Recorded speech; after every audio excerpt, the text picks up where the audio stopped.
let it be known, I have been involved in research and history for over half a century. And it's not just me.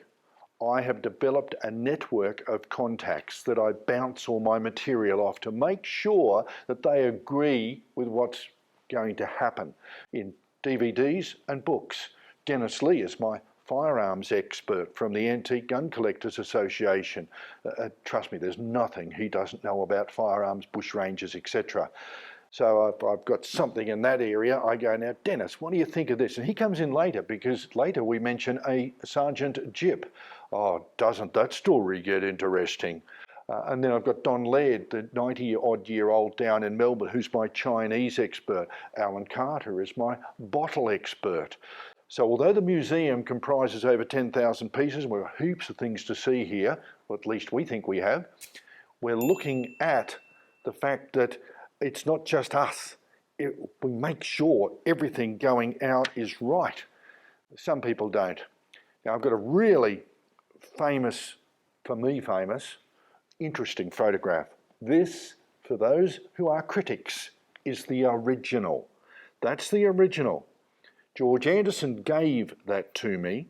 His father is there. But I also knew the sons of others. The family resemblance is uncanny. Sam Ellis is there, and I knew the goose, who was his nephew, and the goose looks just like him. So it's like really easy to identify this as a Hill End photograph. Nell Anderson painstakingly wrote everyone's name on the back, which was really handy because there must have been multiple ones of these made going to the different workers who obviously scattered after 1923.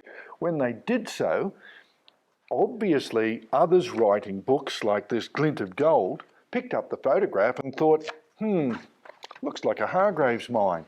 And they've got it there as a Hargraves mine. The interesting bit is there's a glitch on Morris Judge's face in my photograph. Doesn't show up there, which proves that is another photograph.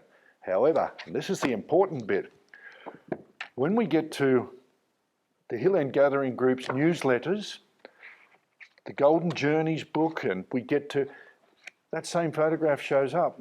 They didn't Photoshop the glitch out of Morris's face. It'd be very, very rare that there's more than one of these with the scratches and imperfections on it that George's photograph has. So we can look at her newsletters. I have one here somewhere, and here it is there.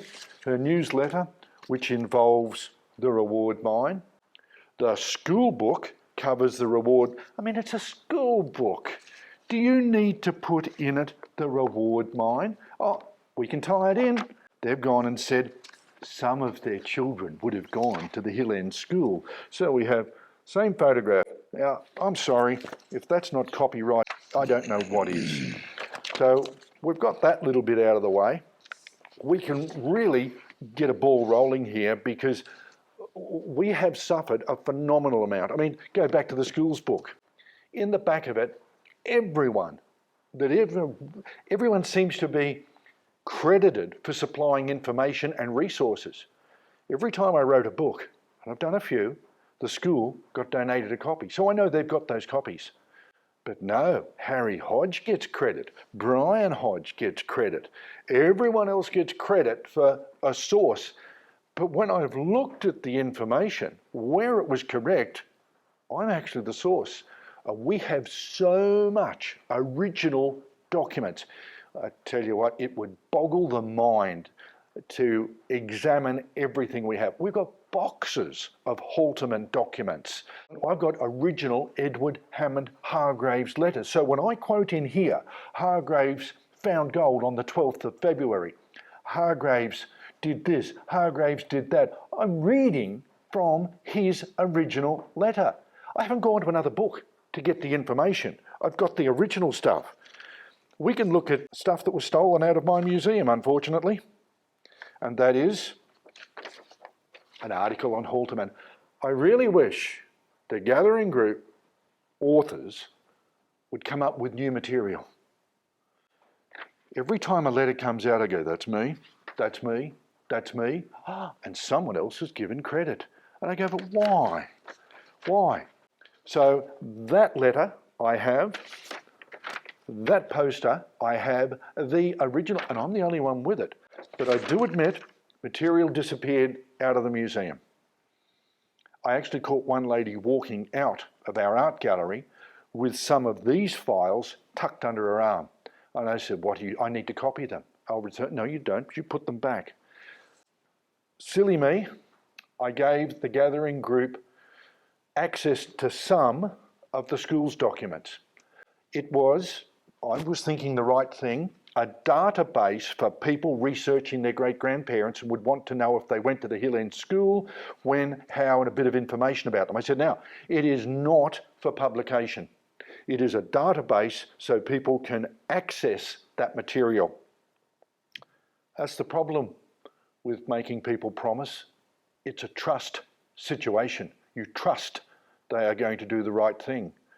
You don't trust that they're going to get a grant, $5,000, and put stuff up on the internet and not even give you credit. Yeah, the days where you can trust the handshake of a deal are unfortunately slipping away.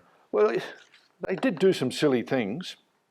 They photographed themselves and put in the newsletter while they were copying documents. Well, I wonder where they got those from. Yeah. And then I did get the documents back. They mysteriously arrived at the front gate in a box. I know, I can't believe that, that they've been literally bluntly stolen and then... They got too hot to handle. Yeah. The next point is, though, you're going to love this, I got an email from the clever one, as she is nicknamed, sarcastically, and the email said, I heard via the grapevine you have had your documents, she said schools documents, returned. And I thought, but I didn't tell anyone. Yeah, in a box at the front gate, like they were really happy to give it back to you. Now, going back to Christopher Hines' book, we've got some really, really naughty things. I mean, the book itself is a bit of a picture book. The information, some of it's right, some of it's right. The stuff that he copied directly out of the Halterman book. I can see he sent you an email here from himself saying, I am in the final stages of the Halterman book, your one. I studied the latest edition of your book very thoroughly. As you can imagine, great information. So where did he get his information from? Oh, I don't know. Yeah. And of course then he has the hide to berate me. Oh, he doesn't just berate me. He gives the clever one credit. Oh, she's in there. But look, so are also pictures from your museum. And clear signs up saying no photography for publication. You might read out a couple of these little statements. I was just thinking it doesn't matter because your museum sits on a hill outside Hill End with your 200 sheep that graze nearby. The museum housed in a stable is in a shipping container just out of Hill End, looks completely different to the art gallery. And then, of course, there's the wonderful... You see, if you paint someone as really, really nice, all of a sudden they've got credibility. Mm-hmm. But if you say things like this... He alienates people at times. Oh, you're nasty, aren't you? Some in Sydney and Canberra consider him embittered, obsessed, and the librarians are deeply offended by Drinkwater's accusations. There'd be no accusations if they got their information right. No. I've tried to inform them. I said, but you can have my information, just give me credit. Oh, we rely on volunteers and they're overworked. Yeah. Because their volunteers get the credit. I gave them a few facts, and within minutes they were up on their website as new information. Don't you love the copy of... We've already gone through the fact that the cover is... But the other bit he says is, quote, Drinkwater looks like a hippie. Me got to thinking that if I look like a hippie, he looks a bit like one too. Yeah, he could pass as a sophisticated hippie, and so could him. Hippie. Yeah. Half hippie. Clean skin hippie. Yeah, there's one of every type there. Yeah, it's a bit of a worry when he starts to say, I look like a hippie, to sort of, he doesn't really fit the pattern. Now, he did blatantly copy stuff out of my book. I am the only one with Halterman's 1874 diary. I translated it, put it in that book. We have here, literally, these exact sentences saying, last stone on tower. Until I found this book, No one knew when the tower at St Leonard's that was responsible for the Halterman collection of photographs over Sydney, no one knew when that tower was finished. That diary tells you. It tells you the first night he spent there without pillows. He tells you that the guttering's not deep enough. Oh, and it appears in here. And I'm thinking, why? But he's... Now that's Halterman's diary that you yourself have from the family that you have put in your book, and now is no literally... one else has got it. They couldn't even decipher it. Oh. So it took me a lot to decipher it. Didn't take much to decipher this one. This is Gunter's book, Halterman's Nugget. Bugger. It is a novel. Gunter played golf with John Halterman. Right. John Halterman did the foreword for our book. And in that, after that foreword, I've got all 7 Halterman signatures that verify that they are very happy with the information in there. They're the main Haltermans that have got the biggest association with the history of Halterman. And of course, they've acknowledged that that book they believe is the best. Now, this is a novel. Mr. Hines, it's a novel. He's written stuff that the family's not very happy about. I mean, even John Halterman said. He said, an affair. Halterman was too busy to have an affair. He's got him having an affair with a 12-year younger than him girl in Hill End. Oh. Doing all this, where'd he get it from? He's got to flour it up to sell it more, doesn't he? Well, even Peter Halton said to me, he said, I'm so sick of going to the RSL and people saying, Gunter's book, we've got Gunter's book on your great-grandfather, and he's going, it's a novel, it's fiction, but they can't separate. It's more interesting, I suppose. This is a perfect example of how history is getting distorted. And everyone seems to, like, this is Dr. Christopher Hine, PhD. I love that bit. First time ever published material. Oh, it's insulting, isn't it? More than insulting. Here's the scenario. In the Halterman book, I acknowledge that I got a lot of material off Harry Halterman. Christopher Hine emailed wanting information. I was not forthcoming. So he brings in a bloke by the name of Matthias Cormann. I didn't know it was the finance minister, and it might not have been, but it was a man named Matthias Cormann with a distinctive German accent who phoned me up demanding I give him Harry Halterman's phone number and address, even saying, I will phone back next week, you will give me the information. About 3 weeks later, I stopped picking up on the phone call. Click, because I was literally being threatened.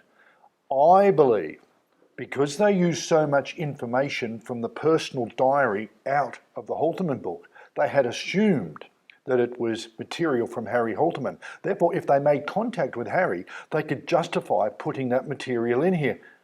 But I didn't get that material off Harry, and Harry had moved address 3 times, silent number. It was not up to me to give out his information. I've known him for over 40 years. Same with Peter, known him for over 40 years.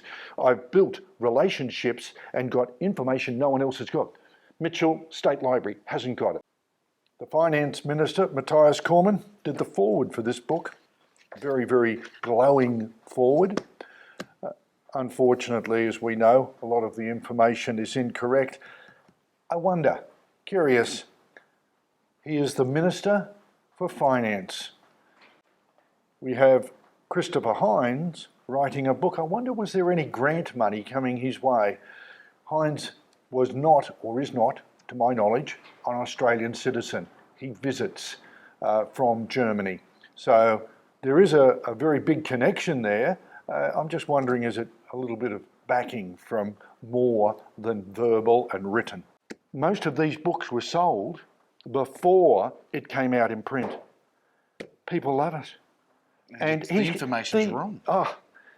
The stamper battery that crushed the Byers and Halterman specimen is classified in that as a sawmill. Oh, no. And the second stamper battery in the area with Harriet Beard standing out the front had nothing to do with it, that's classified as the one that crashed the space. Oh, these are monumental. It is, considering that they get all these awards. They get wonderful things. Well, then they get the pat on the back for correctly researching the right information. When you're calling a stamper battery mill a sawmill, well, where do we draw the line here? There we are.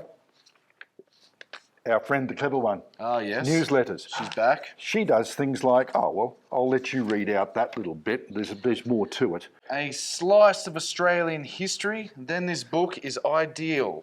It has been well researched. That's Gunter's novel. Oh, no. She's got a photograph of it Oh, there. yes, Halterman's Nugget. You'd think she'd do a review of our documentaries, which she admits she's got and likes. A review about, help us out a little bit. But you see, when they took the schools records and I wouldn't give them any more, it's like they're going to starve me out. Yeah, they've got a chip on their shoulder now. Oh, big time. She did a lovely review of this, this book. 1872, Australia. Yeah, another one. Another one for Chris. He spends a great deal of time in Australia. He's not Australian.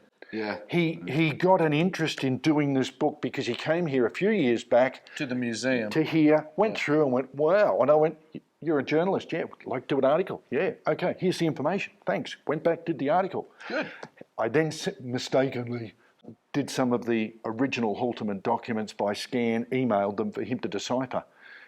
He never even answered. He kept them. Yeah, of course. And then wrote me a letter about, I have taken a greater interest in Halterman. I will be there on April the 25th. Not a good date for a German to visit. But he's come back to Australia to visit.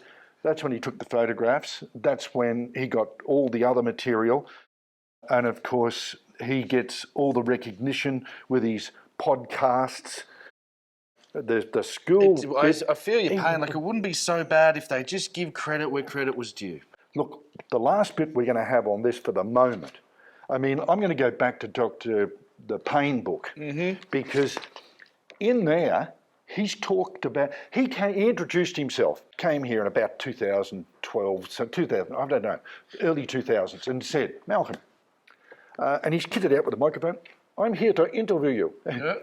I need to pick your brain. I've been told to do that. I'm going, right, I have got a grant to write a book on Hill End. I said, but it's already written. Yeah. National Parks don't want your book.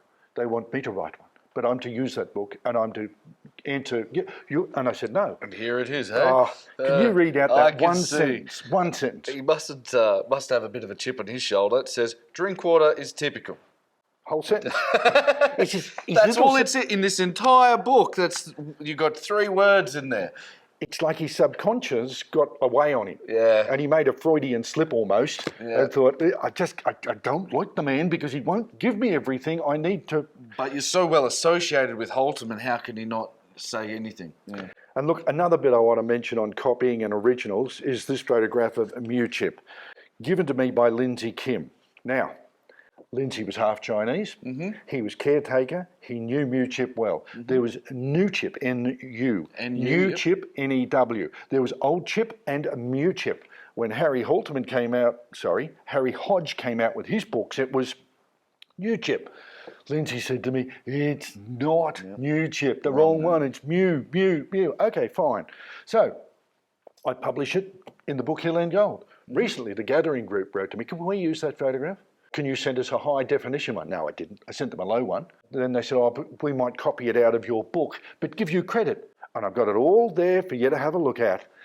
The email that says, we will give you credit. And then the email with the photograph and courtesy of the author, Malcolm Drinkwater. Then... This is sounding good so far, yeah? The newsletter. No credit. They just a blatant blindside.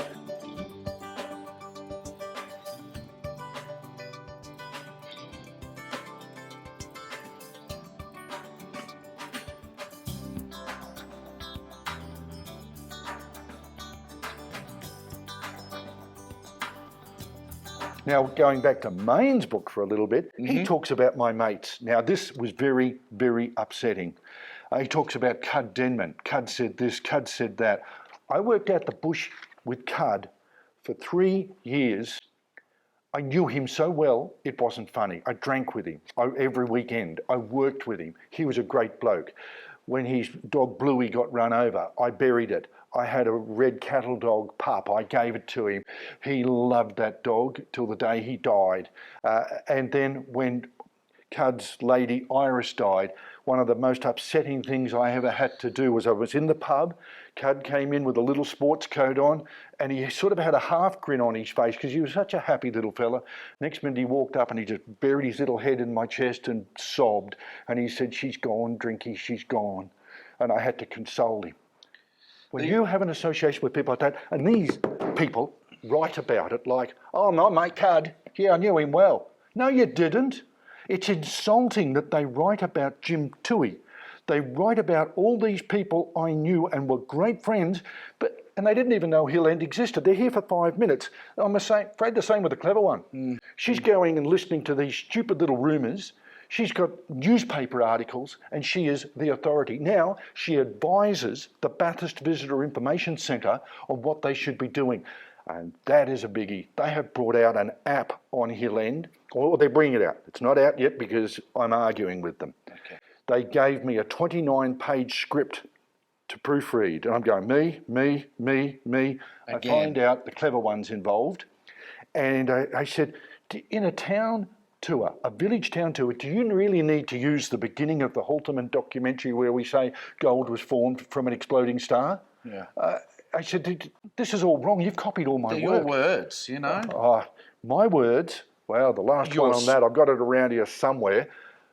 You know what they got a grant for that is one? They got a grant from the Bathurst Council to do an index on the Halterman book. I didn't even know about it until I just surfed the Gathering Group's website. I went, what? Picked it to pieces, all right. No one contacted me. That's like someone coming into your bedroom and doing an inventory of your personal stuff without you knowing about it, and then putting it up online. That's it, which is what they've done. See, in the website, the documents were credited to donated by Harry Walpole from an undisclosed source. Fine. In the school book, different. It is Hill End Gathering Group from a private collection. I don't mind the database. I don't like people publishing material. See, here's a little thing. Pretend you're an artist, and you're a good artist. Yep. And you've just done a really unique painting. Yeah, I can appreciate that. You're standing back looking at the painting. Someone comes up, like Dr. Christopher Hine, goes, publishes it. They're making who owns the work? You do. Yeah. But no. And then, I did the work to with the paint stroke brushes. You know, like I put the time, the effort, the hours, and the feeling into it. Do you know what they'll say? We will acknowledge you. Yeah. You know, what acknowledgement? It's my work. I had one bloke, he came in here with a camera and he was German. Yeah. And he started to take photographs, said, no for publication. And he grabbed me, pulled me around the corner because there were tourists here. Yeah. No. I will give you acknowledgement. Yeah. I don't want you to give acknowledgement. If you're making money off my work, I went to the stage of recently thinking, is my policy about photographs for personal use okay and publication no? Is it? So I emailed and got back emails. I've got them all from the art gallery, even Taronga Park Zoo. Yeah. And it all says personal use only. So my policy on photographs is right. And everybody else has got the same policy. But here's my artwork. My artwork is inside display cabinets. How dare they photograph those display cabinets, put it into a book and make profit on it as the key ingredients for their work. Yeah, 100%. So let's have a look at all these records. They're all mine. And they're making money off it. Yeah.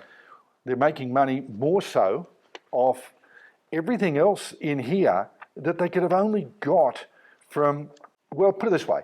I thought if you published something, it was yours.